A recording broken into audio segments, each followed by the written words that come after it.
Sunday Igboho is back, the Yoruba living legend. Who is he?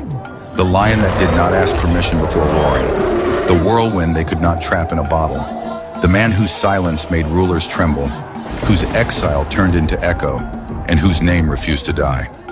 Chief Sunday Adeyemo, the one the world calls Sunday Igboho. He did not wear a crown, but kings knew his presence. He did not rule a town, but he guarded a nation. He was not elected, but he was called by blood, called by land, called by ancestors. He stood, not because he wanted fame, but because our people were being butchered, killed on their own soil, erased from their farms, intimidated in their homes. Because the name Yoruba was being dragged, and too many were too afraid to speak. But Igboho spoke. He did not ask for permission to defend what birthed him. And when the arrows flew, he stood.